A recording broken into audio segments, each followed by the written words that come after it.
It had been nearly 2 full years since my wife was gone when the somber news arrived. My brother was fading. I embarked on an 11-hour drive, uninterrupted, from Tucson to a hospice facility situated in Boise. It was the kind of place where the faint scent of lavender seemed to attempt and fail to mask a more profound melancholy. The attendant at the reception desk offered a look I couldn't decipher, merely stating that my brother had been inquiring about my presence. Across the corridor from his room, a woman in a wheelchair, her lap covered by a knitted blanket, observed me as I passed. She remained silent that initial day. However, on the fourth evening of my vigil, as I emerged from my brother's chamber around 2 in the morning, seeking a coffee from the machine down the hallway, I found her positioned in the darkened frame of her doorway. Her gaze met mine with an air of anticipation, and in a voice barely above a whisper, as if fearful of being overheard, she cautioned, "Whatever your nephew conveys to you upon his arrival, do not lend it credence. Depart for home this very night, if it is within your power. My name is Grant Ashford, and I am 63 years of age. For 38 years, I dedicated myself to the role of a freight dispatcher for a regional trucking enterprise before my retirement 3 summers past. I have never considered myself susceptible to deception. Every Sunday morning, without fail, I reconcile my checkbook. I was meticulous, reading every line of fine print. My late wife, Helen, would often chuckle at my deliberation at the gas pump, spending 20 minutes weighing the perceived value of a car wash against its additional $4 cost. I recount these details to provide context for the individual I was about to become. The one who, the subsequent afternoon, entered that hospice room, convinced the woman in the adjacent room was merely disoriented or under the influence of medication. The one who embraced his nephew without a second thought. That man placed his trust implicitly in everyone he held dear, and that very trust nearly led to ruin. My brother's name was Victor. He was 4 years my senior and, in many respects, assumed a paternal role in my upbringing, far more so than our biological father ever did. When our dad departed in the spring of 1968, Victor was 12 and I was 8. From that juncture forward, he became my mentor, instructing me in the art of the curveball, the ritual of shaving, and the delicate task of apologizing to a young lady. He was, without question, the most steadfast individual I have ever known. Consequently, when his daughter-in-law contacted me in late October to inform me of his transfer to hospice care, I did not bother with a proper suitcase. I packed 3 shirts and a toothbrush into a duffel bag and immediately set out in my truck. Victor was battling pancreatic cancer. By the time I reached my destination, he had dwindled to approximately 90 pounds, his hands trembling as he attempted to grasp the cup of iced chips offered by the nurse. Yet, his intellect remained keen. The first action he took upon my entry was to grip my wrist, draw me near, and inquire urgently, "Where's the boy? Where's Julian? Have you seen him yet?" Julian is my nephew, Victor's sole son. He is 41 years of age, resides in Spokane, and is employed in the commercial insurance sector or a closely related field. I assured my brother that I had not yet encountered Julian, explaining that the nurse had indicated he would arrive in the morning. Victor nodded, but a look of relief did not grace his features. Instead, he appeared profoundly weary, a fatigue that transcended the physical. I remained by his side for 3 days before the woman across the hall finally addressed me. I learned later from one of the nurses that her name was Mrs. Hale. She was in her late 70s, perhaps nearing 80. She was contending with stage 4 of some ailment. I never inquired about the specifics. Her daughter visited once, on a Sunday afternoon, bringing a paper bag filled with fresh nightgowns, departing after a mere 20 minutes. Apart from that solitary visit, Mrs. Hale received no other guests. Occasionally, I would encounter her in the common area while taking a stroll, seated by the window, engrossed in a crossword puzzle completed in ink. I felt a pang of sympathy for her, the kind one extends to anyone facing the twilight of their existence alone. On the afternoon I passed her room, I offered a greeting. She responded with a nod, but remained silent. The following day, I presented her with one of the muffins from the family kitchen, a provision maintained by a volunteer. She accepted it with a polite "thank you," and that was the extent of our interaction. It was on the third night that a significant shift occurred. I had been seated beside Victor for hours, holding his hand as he slept, the rhythmic hiss of the oxygen concentrator and the whisper of the wind outside providing a somber soundtrack. Around midnight, I stepped into the hallway to clear my head. As I passed Mrs. Hale's room, I observed that she was awake, seated in her armchair, a lamp casting a dim glow. She turned her attention to me and stated, "Your brother's dying." Her tone was not unkind, merely factual. I paused and replied, "Yes, ma'am, he is." She continued, "He's troubled by something. He's been speaking in his sleep. The nurses come and go, and they pay no heed, but I can hear through the wall." At the time, I didn't give it much thought. People often talk in their sleep, especially when administered morphine. I offer my thanks for her quiet companionship and returned to my brother's room. However, the subsequent night brought a stark revelation. It was well past 2 in the morning. I was utterly exhausted, having managed no more than 3 hours of sleep in any continuous stretch since my arrival. I had just stepped out of Victor's room while the night nurse attended to his intravenous line and was on my way to the coffee machine when I noticed Mrs. Hale's door was ajar. She was seated in her wheelchair directly in the doorway, motionless, her gaze fixed on the hallway. She raised a single finger, a subtle gesture conveying a silent invitation to approach without making a sound. I moved closer. "Sit down for a moment," she instructed. I retrieved a visitor's chair from beside her bed and sat. Her eyes, a pale, clear gray, met mine, and she regarded me for a considerable time before speaking.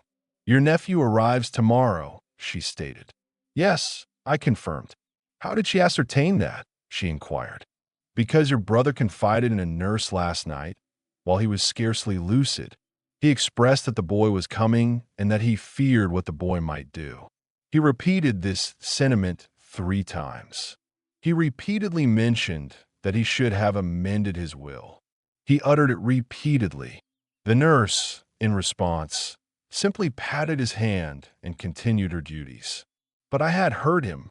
A chilling sensation traced a path down my spine. I inquired as to her meaning. "I once had a son," she explained. "He is the reason I find myself here alone. Whatever your nephew tells you upon his arrival tomorrow, do not believe a single word. Sign nothing. Agree to nothing. Do not agree to anything. If you can, depart for home this very night." I mean it. I was at a loss for words. I offered my thanks, expressed my appreciation for her concern, and returned to my brother's room.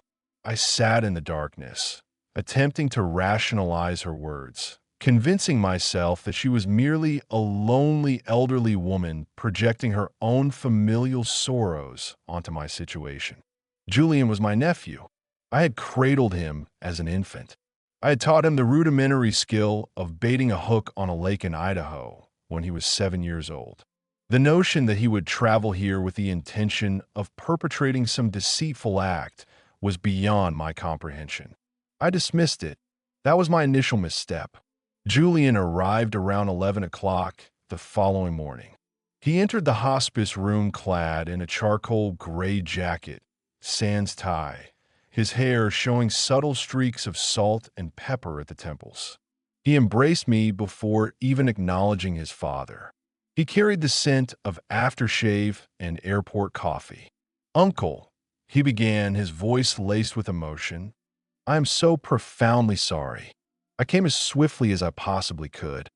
He held me for a moment that felt a fraction too long, a detail I noted, but like other disquieting observations, chose to disregard. He sat by Victor's bedside for approximately 10 minutes, offering condolences and reassurances. He held his father's hand, his voice soft. Victor was awake, though his awareness was minimal. At one point, Victor turned his head, his gaze shifting from Julian to me. Tears welled in his eyes. He parted his lips as if to speak to me, then closed them again. That image is etched in my memory. He looked at me, then sealed his lips. After roughly an hour, Julian inquired, "Uncle, might we step out for a moment to discuss the arrangements, the matters that follow?" We adjourned to the cafeteria, just the two of us. He purchased coffee for us both. Seated across from me, he placed his hands flat on the table, adopting the posture of a man about to conduct important business. "My father has been concerned about the house," he stated, referring to their property in Coeur d'Alene. This was the cabin Victor had painstakingly constructed with his own hands in the late 70s, on a parcel of lakefront property he had acquired for a nominal sum at the time. I estimated its current worth to be in excess of $700,000. Victor had resided there alone since the passing of his wife, Louise, in 2015. Julian continued, "He wants me to manage the transfer. The crux of the matter, Uncle, is that he will not survive the week, possibly not the next 48 hours. The physician informed me this morning, and there is documentation requiring his signature while he remains lucid. Otherwise, it will be subject to probate, escalating into a protracted and costly ordeal that could consume 2 years and half its value in legal fees. You understand how these situations unfold." I nodded slowly, acknowledging the truth of his statement. I had witnessed a friend lose a significant portion of his mother's estate to legal expenses after her death due to inadequate pre-planning. Julian elaborated, "My father requested last week, before my initial trip, that I draft a quitclaim deed, simply to ensure a smooth process. He wishes for the cabin to be transferred directly to me, thereby enabling me to manage its affairs thereafter, to sell it if necessary, cover his final expenses, and then distribute the remainder to the family. However, he can barely hold a pen at this point. We will require a notary this afternoon and a witness. That is where you come in." He looked at me with an expression of such calm, unblemished practicality, as though discussing a routine oil change. "What about your sister?" I inquired. "Julian has a sister?" "My niece, Nora. She lives in Oregon, has 2 children, and teaches at a community college. Julian and Nora have never been particularly close. I haven't seen her in 5 years." Julian responded, "Nora is not designated in the will for the cabin. My parents made that arrangement years ago. The Coeur d'Alene property was always intended for me. Nora received the life insurance and the savings. This has all been settled for a considerable time. This is merely a procedural matter. I would like to review what your father had prepared previously," I stated. Julian offered a faint smile, perceptible only at the corner of his mouth. "Uncle, of course. I have in my bag upstairs. However, frankly, I would dislike imposing the task of poring over legal documents upon you during this emotionally charged time. You are grieving. Allow me to handle it. Your role is simply to act as a witness this afternoon when the notary arrives." It was at this precise moment that Mrs. Hale's warning echoed in my mind. "Do not sign anything." Nevertheless, I insisted, I would still appreciate the opportunity to see it. "I will come to your hotel after dinner, and we can review it together." His countenance flickered for a mere fraction of a second. The smile remained, but his eyes underwent a subtle transformation, akin to a door closing behind them. Then he replied, "Certainly, Uncle. Uncle, whatever provides you comfort." I returned to my room. Victor was asleep. I sat beside him for an extended period, gazing at his face, reflecting on his past attentiveness towards me. My thoughts drifted to the woman across the hall and the unsettling expression on my nephew's face when I had requested to see the documentation. Around 4 o'clock that afternoon, a gentleman in a brown suit appeared in the hallway, carrying a leather briefcase, and inquired for Julian Ashford, the notary. Julian emerged from the room. A smile playing on his lips, shook the man's hand, and together they entered Victor's room. I stood, announcing, "I wish to be present as well." Julian responded, "Of course, uncle. Please join us. We simply require your signature as the witness." I entered my brother's room. The notary had arranged a stack of papers on a small folding tray, positioned over Victor's bed. Victor was awake, but his eyes appeared glazed, and he alternated his gaze between me and Julian as if struggling to recall something. The notary was already explaining the documents in the monotonous tone of someone who had performed this task countless times. I requested to examine the papers. The notary handed me the uppermost document. It was a quitclaim deed transferring the Coeur d'Alene property to Julian Ashford. This particular detail was accurate. However, beneath it lay a second document, and beneath that a third. The second was a power of attorney, granting Julian full authority over all of Victor's financial affairs, effective immediately. The third was an assignment of beneficiary designation on a life insurance policy I was unaware my brother possessed, a policy valued at $400,000 through his former union, with Julian's name freshly typed in the beneficiary line, obscuring what appeared to be Nora's name on the carbon copy beneath. I stood there, holding these 3 documents, and a profound silence enveloped the room. "Julian," I asked, "were these other 2 documents?" He replied, "Oh, those are merely precautionary measures in the event that Dad's condition deteriorates, necessitating someone to manage his affairs in the coming days. But your father is expected to pass within days. The doctor informed you of this morning. So why does he require a power of attorney?" Julian responded, "Uncle, please. This is not the appropriate time. And why has the life insurance beneficiary been altered?" I pressed. Julian stated, "Nora consented to that." "Did she?" I inquired. Julian's facial expression shifted once more to that familiar door-closing gesture. The notary, to his credit, was observing our exchange with a growing sense of unease, like a man realizing his afternoon had taken an unexpected and potentially awkward turn. I informed him that I required a few minutes alone with my brother and nephew. He nodded and exited into the hallway. I closed the door behind him. I turned to face Julian and, in a very low voice, commanded, "Call your sister right now and put her on speakerphone." Julian replied, "Uncle, you are fatigued. You have been here for an extended period. Call her," I insisted. He remained immobile. "In that case," I declared, "I will call her." I retrieved my phone from my pocket and scrolled to her contact. I had not called her in years, yet her number was still present. She answered on the second ring. I had activated the speakerphone. "Nora," I began, "it is Uncle Grant. I am at the hospice with your father and your brother and a notary. Did you consent to being removed as the beneficiary on your father's life insurance policy through the Carpenters Union?" There was a pregnant pause. Then she replied, her voice slow and deliberate. "I am sorry, Uncle Grant, what?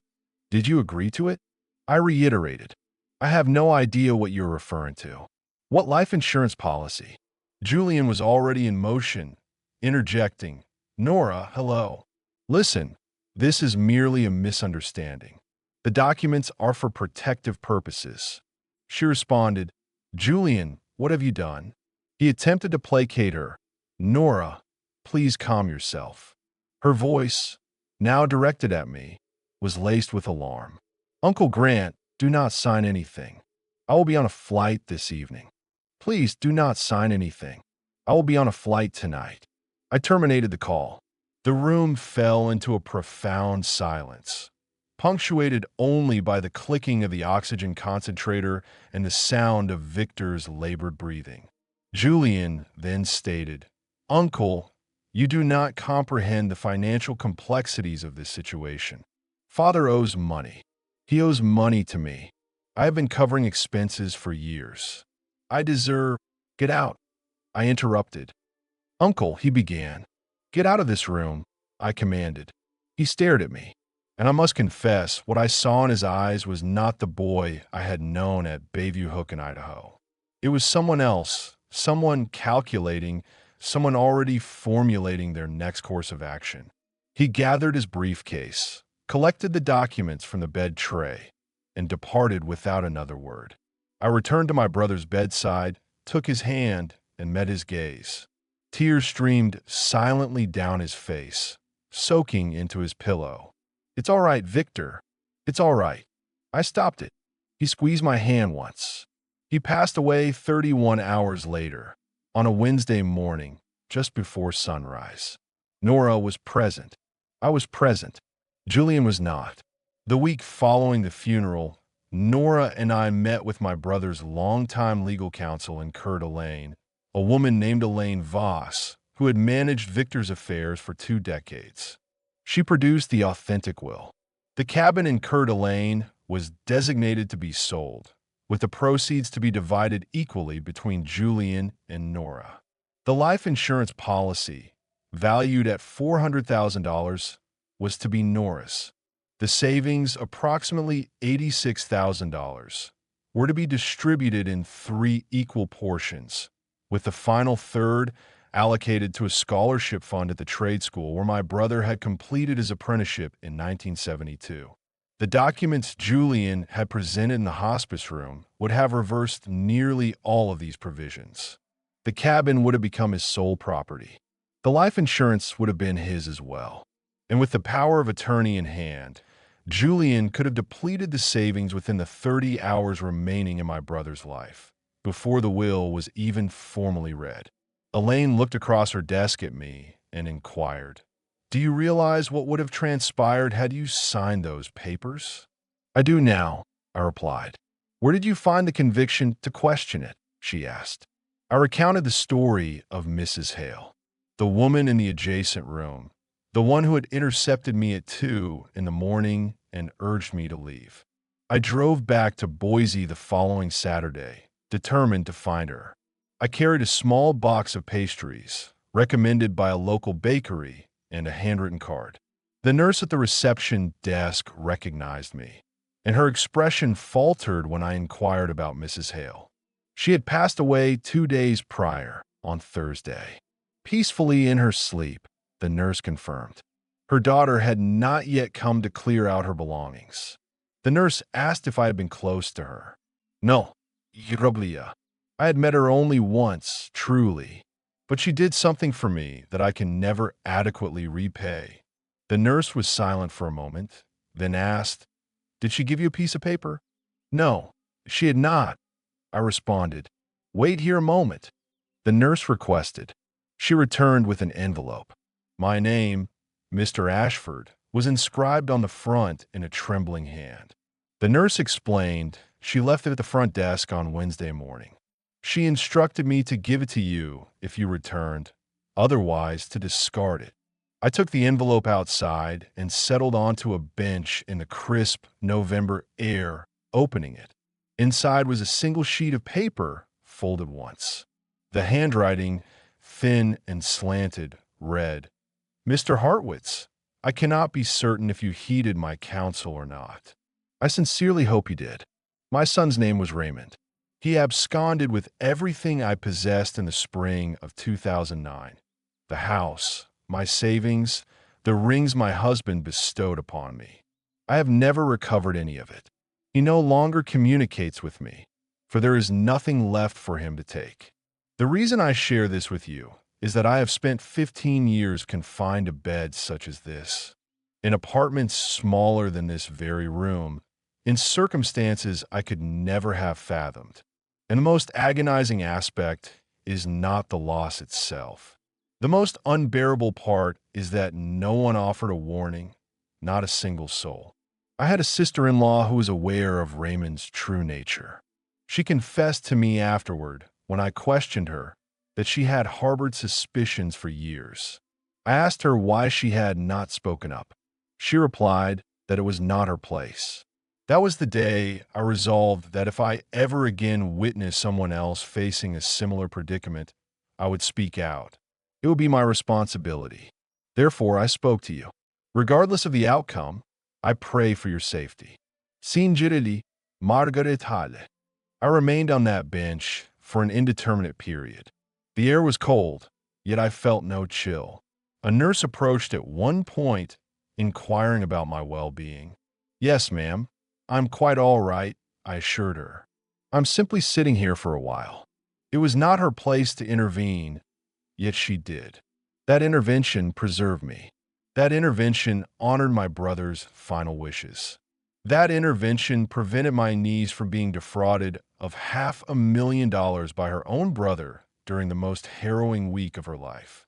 I commenced the 11-hour drive back to Tucson that night, the entire journey consumed by thoughts of my own life, the instances I had witnessed within other families over the years and remained silent about, deeming it not my concern. I recalled a friend whose adult daughter was demonstrably deceptive regarding the funds he was providing her. I thought of a neighbor whose son had moved back home, initially assisting with bills, then with financial matters. These were observations I had made and deliberately chosen to ignore. Julian attempted to contact me twice in the ensuing month. I did not answer. He dispatched a lengthy email, citing misunderstandings and expressing his humiliation in front of a notary. He declared our family irrevocably fractured, attributing the blame to me. He mentioned his father would have wished for us to remain united. I saw it once, and then I discarded it. Nora, on the other hand, is someone I speak with almost every Sunday now.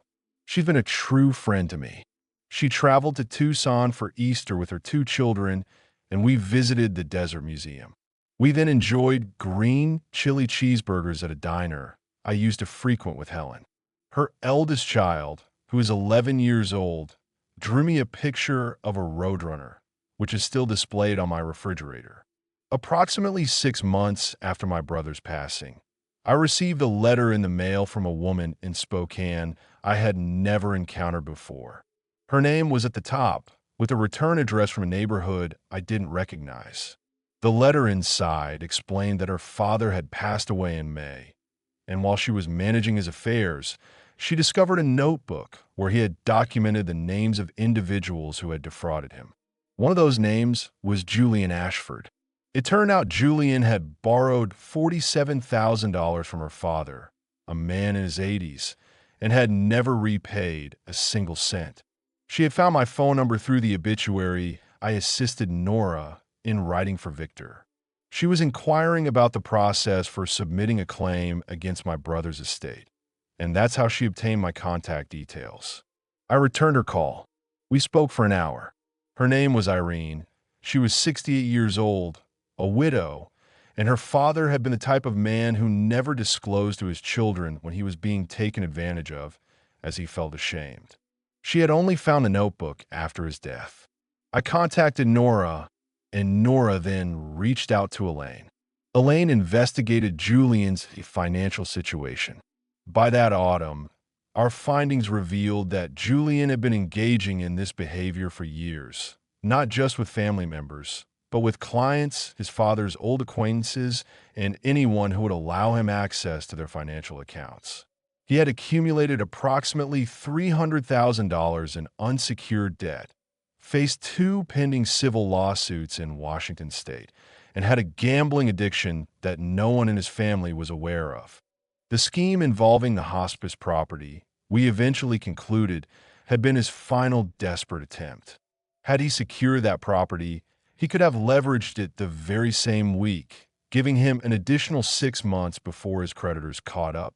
He went to trial 19 months after my brother's death, not precisely for his actions at the hospice. Proving that would have been difficult, and Nora and I chose not to pursue it because we possessed what was most important. He was tried for his deception of Irene's father and two other elderly clients in Spokane. He received a sentence of 6 years. He remains incarcerated as I recount this. Nora occasionally writes to him. I have not. His son, my grandnephew, is named Miles.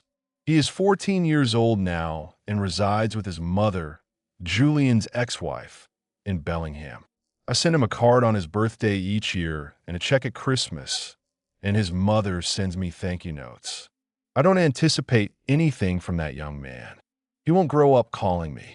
However, I want him to be aware that someone in his father's family remembered him with kindness. About a year after the trial, Nora and I initiated a small endeavor. We didn't designate it as a foundation or anything elaborate. We started a program through her church in Oregon and a similar small group at a senior center near me in Tucson. We simply visit once a month to talk and share our experiences. We recount Margaret Hale's story with her daughter's consent. Then we sit and we listen. The things people confide in you when you sit and listen are remarkable. I wish I could assure you that what happened to me is uncommon. It is not. Over the past 2 years, I've heard my own narrative with different names from probably 40 different individuals. A son requiring only a single signature. A grandson assisting with the financial matters. A daughter who knows precisely the right person to establish a trust. You only need to visit the office once. This occurs daily in every state, affecting people who meticulously manage their finances every Sunday morning. I keep Margaret's letter folded in the drawer of my nightstand. I take it out sometimes, read it, and reflect on how easily she could have remained silent. She owed me nothing. She had never met my brother. She was on the verge of death, with every reason to simply rest at her bed and let me pass her door unnoticed. Yet she did not. She stopped me at 2 in the morning in a dimly lit hallway and said the one thing I desperately needed to hear. 3 days later, she was gone. That woman preserved my brother's final wishes. That woman safeguarded my niece's inheritance. That woman prevented me from becoming the person who would sign away his own brother's estate and then spend the remainder of his life wrestling with that decision. Was I wrong to turn my own nephew over to the authorities? Or was protecting my brother's final wishes the only thing that mattered?